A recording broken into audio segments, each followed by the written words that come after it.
7월 9일 금요일 삶의 기적을 일으키는 30분 예배를 시작하도록 하겠습니다. 하나님께서 오늘 우리에게 주신 말씀은 사무엘상 24장 1절에서 7절까지 말씀입니다. 이 말씀 제가 봉독하도록 하겠습니다. 사울이 블레셋 사람들을 쫓다가 돌아오매 어떤 사람이 그에게 말하여 이르되 보소서 다윗이 엔게디 광야에 있다이다 하니 사울이 온 이스라엘에서 택한 사람 3,000명을 거느리고 다윗과 그의 사람들을 찾으려 들렴소 바위로 갈새 길가 양의 우리에 이른즉 굴이 있는지라 사울이 뒤를 보러 들어가니라. 다윗과 그의 사람들이 그 굴 깊은 곳에 있더니 다윗의 사람들이 이르되 보소서 여호와께서 당신에게 이르시기를 내가 원수를 내 손에 넘기리니 내 생각에 좋은 대로 그에게 행하라 하시더니 이것이 그날이니이다 하니 다윗이 일어나서 사울의 겉옷자락을 가만히 베니라. 그리한 후에 사울의 옷자락 뱀으로 말미암아 다윗의 마음이 찔려 자기 사람들에게 이르되 내가 손을 들어 여호와의 기름 부음을 받은 내 주를 치는 것은 여호와께서 금하시는 것이니 그는 여호와의 기름 부음을 받은 자가 됨이니라 하고 다윗이 이 말로 자기 사람들을 금하여 사울을 해하지 못하게 하니라. 사울이 일어나 굴에서 나가 자기 길을 가니라. 아멘. 오늘도 이 시간 하나님께서 우리에게 주신 말씀을 듣기 전에 잠시 기도하는 시간 갖도록 하겠습니다. 하나님 아버지 감사합니다. 오늘도 이 땅을 다스리신 하나님, 전능하신 하나님, 저희를 사랑하셔서 저희를 만나주시고 저희에게 말씀하시니 감사합니다. 하나님 아버지, 오늘도 하나님의 말씀을 통해서 이 험하고 악한 세상을 살아갈 때 위로를 받게 하시고 소망을 갖게 하시고 하나님의 말씀을 믿음을 인하여 우리의 삶을 통해서 하나님의 영광을 나타내며 하나님이 함께 하시는 하나님이 역사하신 놀라운 역사들을 풍성히 체험하는 저희 모두가 될 수 있도록 은혜 베풀어 주옵소서. 예수님의 이름으로 감사하며 기도드리옵나이다. 아멘. 어제도 우리가 이 사무엘상 24장 1절에서 7절 말씀을 통해서 하나님께서 주시는 말씀을 들었는데 어제도 말씀해 주셨다시피 이 악한 사울이 다윗을 죽이려고 다윗의 군사보다 5배나 많은 그 엄청난 군사를 데리고 정예의 군사를 데리고 다윗을 추격했는데 오히려 그 다윗에게 죽임을 당할 수 있는 위기 상황을 만납니다. 그 상황 속에서 다윗과 함께하는 사람들은 이 좋은 기회에 사울을 제거하라고 옆에서 말하고 있는데 근데 다윗은 그런 사울을 죽이지 않습니다. 그러면서 이 말씀을 묵상하면서 제 마음속에 한 가지 질문이 생겼어요. 우리가 신앙의 삶을 살 때 하나님께서 우리에게 계속해서 말씀하시는 말씀 중에 하나가 로마서 8장 28절의 말씀입니다. 하나님을 사랑하는 자, 곧 그의 뜻대로 부르심을 입은 자들에게는 모든 것이 합력하여 선을 이루느니라. 그렇습니다. 우리가 하나님을 믿는 믿음의 삶을 살아갈 때 하나님께서는 우리가 어떤 상황을 만나든지 또 어떤 사람을 만나든지 그 모든 것을 통해서 선을 이루신다는 거예요. 가장 좋은 것을 이루신다는 겁니다. 그렇다면 하나님께서 사랑하시는 믿음의 사람 다윗의 삶 속에서도 마찬가지로 모든 상황을 통해서 선을 이루실 텐데 지금 이 상황을 통해서는 하나님이 어떤 선을 이루고 계시는 것일까? 다윗이 사울을 죽일 수 있는 이 상황을 통해서는 그러나 다윗이 또 사울을 죽이지 않는 이 상황을 통해서는 하나님께서는 지금 어떤 선을 이루고 계신 것일까? 다윗에게 어떤 좋은 일을 이루어주고 계신 것일까? 라는 그런 의문이 제 마음속에 생겼습니다. 이 부분에 대해서 다윗과 함께한 사람들은 무엇이라고 말하고 있는가? 사무엘상 24장 4절 말씀은 이렇게 말씀하고 있습니다. 다윗의 사람들이 이르되 보소서 여호와께서 당신에게 이르시기를 내가 원수를 내 손에 넘기리니 내 생각에 좋은 대로 그에게 행하라 하시더니 이것이 그날이다 하니 즉 이 다윗과 함께한 사람들의 생각은 하나님께서 다윗의 삶 속에 좋은 일을 이루시는데 그 좋은 일이 뭐냐면 다윗을 그토록 괴롭히던 사울을 죽일 수 있는 제거할 수 있는 좋은 기회를 주셨다는 거예요. 이것이야말로 좋은 기회라는 겁니다. 사울을 제거할 수 있는 이것이야말로 하나님께서 지금 다윗의 삶 속에 선을 행하시는 것이다. 좋은 일을 이루시는 것이다. 라고 지금 다윗과 함께한 사람들은 말하고 있다는 겁니다. 그렇습니다. 우리가 이 현실을 봤을 때, 단순히 생각해 봤을 때 지금 다윗과 함께한 사람들의 말처럼 그렇게 다윗 아무 죄도 없는 다윗을 죽이려고 쫓아다니는 그 사울을 제거하는 것이야말로 현실적으로 다윗에게 너무나 좋은 일이에요. 이 사울만 제거하면 어제도 말씀해 주셨다시피 다윗이 이스라엘의 왕이 될 수 있습니다. 그래서 이제 사울만 제거하면 고생 끝, 행복 시작으로 들어갈 수 있다는 거예요. 현실적으로 볼 때 이것이 너무나 좋은 일이라는 겁니다. 그런데 현실적으로 볼 때는 그렇게 사울을 제거하는 것이 너무나 좋은 일인데, 근데 다윗은 사울을 죽이지 않는다는 겁니다. 그러면서 다윗이 사울을 죽이지 않는 이유에 대해서 성경은 이렇게 말씀합니다. 사무엘상 24장 6절 말씀. 자기 사람들에게 이르되 내가 손을 들어 여호와의 기름 부음을 받은 내 주를 치는 것은 여호와께서 금하신 것이니 라고 얘기합니다. 다윗은 하나님의 뜻은 내 손으로 사울을 죽이는 것이 아니다 라고 얘기했다는 거예요. 다윗은 하나님의 뜻이 자기 손으로 다윗을 죽이는 것이 아니기 때문에 하나님의 뜻이 자기 손으로 사울을 죽이는 것이 아니기 때문에 사울을 죽이지 않겠다라고 말하고 있다는 겁니다. 그렇습니다. 우리가 이 상황을 보면은 지금 다윗에게 가장 좋은 것은 무엇인가? 다윗에게서는 무엇인가? 우리가 현실적으로 봤을 때는 아무 죄도 없는 다윗을 죽이려고 쫓아다니는 이스라엘 왕 사울, 그 사울을 제거하는 것이 다윗에게 가장 좋은 것이라는 거예요.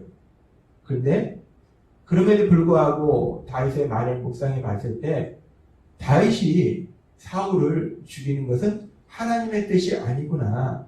하나님이 계획하신 선이 아니구나. 하나님이 다윗의 삶 속에 이루고자 하시는 선이 아니구나 라는 것을 우리가 알 수 있습니다. 그렇다면 우리가 현실적으로 봤을 때는 사울을 제거하는 것이 하나님께서 다윗의 삶 속에서 이루고자 하시는 가장 좋은 것, 선이다라고 생각할 수 있는데 이것이 선이 아니라면 지금 이 상황 속에서 다윗이 사울을 죽이지도 못하는 이 상황 속에서 그럼 도대체 하나님께서는 다윗의 삶 속에 어떤 선을 이루고 계시는 것일까? 다윗의 삶 속에 어떤 좋은 일을 이루고 계시는 것일까? 우리가 이 말씀을 계속 묵상하다 보면 한 가지 아주 중요한 답을 찾을 수 있습니다. 하나님께서 어제도 우리에게 말씀해 주셨지만 다윗은 사실 다윗도 생각이 있습니다. 계산이 있습니다. 사울을 제거하면 죽이면 자신이 쉽게 이제 고생 끝 행복 시작으로 자신이 쉽게 이스라엘의 왕이 돼서 편안한 삶을 살 수 있을 거라는 계산이 있었다는 거예요. 그럼에도 불구하고 다윗은 세상적인 계산으로 편한 길을 선택한 것이 아니라 어제도 말씀해 주셨다시피 좁은 문, 힘들고 어려울지라도 그 뒤에 계속해서 사울이 다윗을 죽이려고 쫓아다니기 때문에 한동안 계속해서 힘들고 어려운 시간이 있을 수밖에 없는 그 좁은 문으로 가는 것. 즉 하나님의 뜻대로 가는 하나님의 말씀대로 순종할 수 있도록 하나님께서 그를 인도하시더라는 겁니다. 다윗에게도 이것은 쉽지 않은 순종이었을 거예요. 믿음이었을 겁니다. 그럼에도 불구하고 하나님께서는 이 상황 속에서 이런 상황을 통해서 오로지 세상적인 계산으로 세상을 살아가는 것이 아니라 다윗을 사랑하신 그 하나님에 대한 믿음을 더욱더 크게 하시고 믿음을 성장케 하시고 그 믿음으로 비록 힘들고 어렵지만 순종의 길을 가도록 하나님께서 역사하시고 계시더라는 겁니다. 그렇습니다.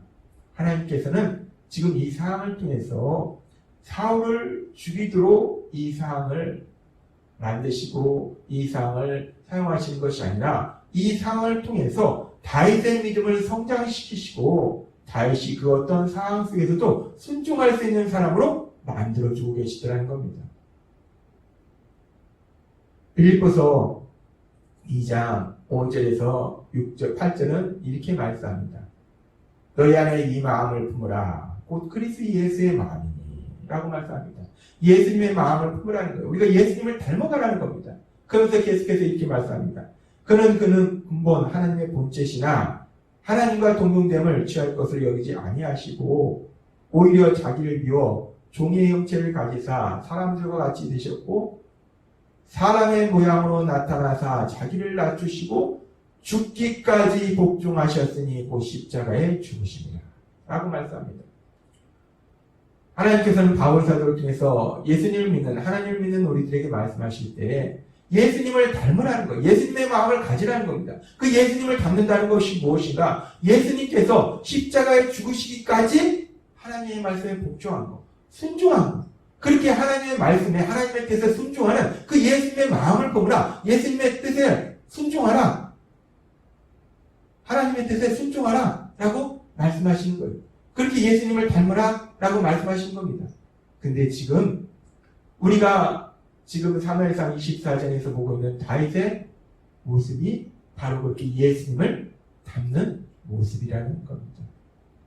예수님께서 십자가에 죽으심까지 그렇게 하나님의 뜻에 순종하듯이 다윗이 비록 힘들고 어렵지만 그 하나님의 뜻에 순종하는 그 모습이 바로 예수님의 마음을 담는 것이고 예수님을 담는 것이라는 것. 따라서 결론적으로 지금 하나님께서는 이 모든 상황을 통해서 다윗의 삶 속에, 믿음의 사람 다윗의 삶 속에 선을 이루고 계신데, 가장 좋은 일을 이루고 계신데 그 좋은 일이 무엇이냐? 우리가 단순히 생각할 때는 다윗을 그렇게 괴롭히는 사울을 제거하는 것이 가장 좋은 일 같은데, 하나님은 그보다 더 좋은 일을 이루고 계시다는 거예요. 더 큰 선을 이루고 계신데 그 선이 무엇이냐? 다윗의 믿음을 성장시키시는 것. 다윗이 하나님인 예수님을 닮아가도록 하시는 것. 그것이야말로 하나님께서 지금 이 모든 상황을 통해서 이루시는 선이다 라고 우리에게 깨닫게 하신다는 겁니다. 그렇습니다. 지금 하나님께서는 믿음의 사람 다윗, 그 다윗의 삶 속에서 로마서 8장 28절의 말씀처럼 모든 것이 합력하여 선을 이루는 그 역사를 이루고 계신데, 가장 좋은 것을 이루고 계신데 그 좋은 것이 무엇이냐? 그것은 바로 믿음의 사람 다윗의 믿음이 성장하는 것. 그래서 하나님이신 우리 예수님을 닮아가는 것. 그것이 다윗의 삶 속에서 하나님이 이루시는 가장 큰 선이다 라고 말씀하십니다. 그러면서 그렇게 다윗이 우리 예수님을 닮아갈 때 그 다윗의 삶 속에 어떤 삶이 일어나는가? 우리 예수님의 삶을 통해서 다시 한번 우리가 생각해 볼 수 있는 것이, 우리 예수님께서 십자가에 죽기까지 그렇게 하나님의 뜻에 순종했을 때 하나님께서 어떻게 하시는가? 계속해서 빌립보서 2장 9절에서 11절은 이렇게 말씀합니다. 이러므로 하나님이 그를 지극히 높여 모든 이름에 뛰어난 이름을 주사 하늘에 있는 자들과 땅에 있는 자들과 땅 안에 있는 자들로 모든 무릎을 예수 이름에 꿇게 하시고 모든 입으로 예수 그리스도를 주라 시인하여 하나님 아버지께 영광을 돌리게 하셨습니다. 우리 예수님께서 십자가에 죽기까지 순종하셨을 때 하나님께서 우리 예수님의 이름을 모든 이름 위에 뛰어나게 하시고 모든 무릎을 우리 예수님의 이름 위에 꿇게 하셨다라고 말씀하십니다. 그렇게 하나님의 뜻에 순종하는 예수님을 그렇게 하나님께서 높이신 것처럼 예수님을 닮아서 이제 하나님의 뜻에 순종한 그 다윗의 삶 속에 어떤 역사들이 일어나는가? 참으로 놀라운 기적이 일어납니다. 도저히 일어날 것 같지 않은 기적이 일어납니다. 그렇게 다윗을 죽이겠다고 악한 영에 사로잡혀서 그렇게 쫓아다니던 그 사울이 다윗에게 어떤 말을 하는가? 참으로 기적입니다. 놀라운 말을 합니다. 사무엘상 24장 19절과 20절은 이렇게 말씀합니다. 사람이 그의 원수를 만나면 그를 평안히 가게 하겠느냐? 너가 오늘 내게 행한 일로 말미암아 여호와께서 너에게 선으로 갚으시기를 원하노라. 다윗을 죽이려고 쫓아왔던 그 사울, 다윗의 군사보다 5배나 많은 정예의 군사를 데리고 와서 완전히 다윗과 함께한 사람들을 다 없애버리려고 왔던 그 사울이 지금 다윗을 축복하더라는 겁니다. 여호와께서 내게 선으로 갚으시길 원하노라 하고 다윗을 축복하더라는 겁니다. 기적입니다. 이 다윗을 축복하는 이 소리를 다윗과 함께한 사람들이 들었겠죠. 뿐만 아니라 사울은 이렇게 얘기합니다. 20절에 보라, 나는 너가 반드시 왕이 될 것을 알고 이스라엘 나라가 내 손에 견고히 설 것을 아노니 라고 고백합니다. 사울 스스로가 다윗 너야말로 왕이 될 것이고 너를 통해서 이스라엘 나라가 건국할 것이다 라고 사울 스스로가 얘기한다는 겁니다. 다른 사람들이 그렇게 얘기하고 다윗이 그렇게 생각해서 다윗을 죽이겠다고 쫓아다녔던 그 사울이 스스로가 지금 얘기할 때 너가 왕이 될 것이고 너를 통해서 이스라엘 나라가 굳건해질 것이다 라고 고백하더라는 겁니다. 그렇습니다. 지금 하나님께서 이 모든 상황을 통해서 믿음의 사람 다윗의 믿음을 성장시키고 그래서 믿음의 사람 다윗이 우리 예수님이 십자가에 죽으시기까지 복종하신 것처럼 순종하신 것처럼 그렇게 우리 예수님을 닮아서 순종의 삶을 살아갈 때 정말 우리가 생각할 때 도저히 일어날 수 없는 기적이 일어나더는 겁니다. 다윗을 죽이겠다고 쫓아다니던 그 사울이 다윗을 축복하고 다윗을 이스라엘의 왕으로 인정하더라는 겁니다. 하나님께서는 오늘 사무엘상 24장의 말씀을 통해서 다윗이 만난 이 상황을 통해서 우리에게 다시 한번 말씀하십니다. 다윗에게 하나님께서 이루시는 가장 큰 선이 무엇인가? 그것은 단순히 현실적인 것이 아니라 다윗이 믿음이 성장하도록 하시는 것, 그래서 우리 하나님이신 예수님을 닮아가도록 하시는 것이야말로 가장 큰 선이다라고 말씀하십니다. 마찬가지로 이제 하나님을 믿는 우리의 삶 속에서도 하나님께서는 로마서 8장 28절의 말씀처럼 모든 것이 합력하여 선을 이루실 때 우리가 어떤 상황을 만나든지 어떤 사람을 만나든지 우리를 믿음을 성장시키셔서 우리가 하나님이신 예수님을 닮아가도록 만들어 주실 걸 믿습니다. 오늘 주신 말씀처럼 하나님이 우리에게 약속하신 말씀처럼 우리가 그 어떤 상황을 만날지라도 정말 우리 안에 역사하신 성령의 역사하심에서 우리의 믿음이 성장하고 우리가 하나님이신 우리 예수님을 닮아감으로 인해서 하나님의 기쁨이 되고 하나님께서 행하시는 놀라운 역사들을 풍성하게 체험하시는 여러분이 되시길 주님의 이름으로 축원합니다. 기도하겠습니다. 하나님 아버지 감사합니다. 오늘도 주신 말씀처럼 믿음의 사람 다윗의 삶 속에 하나님께서 이루고 계시는 선이 무엇인가를 다시 한번 저에게 깨닫게 하실 때 믿음의 사람 다윗의 삶처럼 우리의 삶 속에서도 하나님께서 모든 것이 합력하여 선을 이루실 때 연약하고 어리석고 미련한 저희들이 하나님 예수님을 닮아가도록 역사하시니 감사합니다. 늘 그렇게 우리 예수님을 닮아서 하나님의 하신 놀라운 역사를 풍성히 체험하는 저희 모두가 될 수 있도록 은혜를 부어주옵소서. 예수님의 이름으로 감사하며 기도드리옵나이다. 아멘. 이 시간도 하나님께서 우리 주신 말씀을 묵상하면서 조용히 기도하는 시간 갖도록 하겠습니다.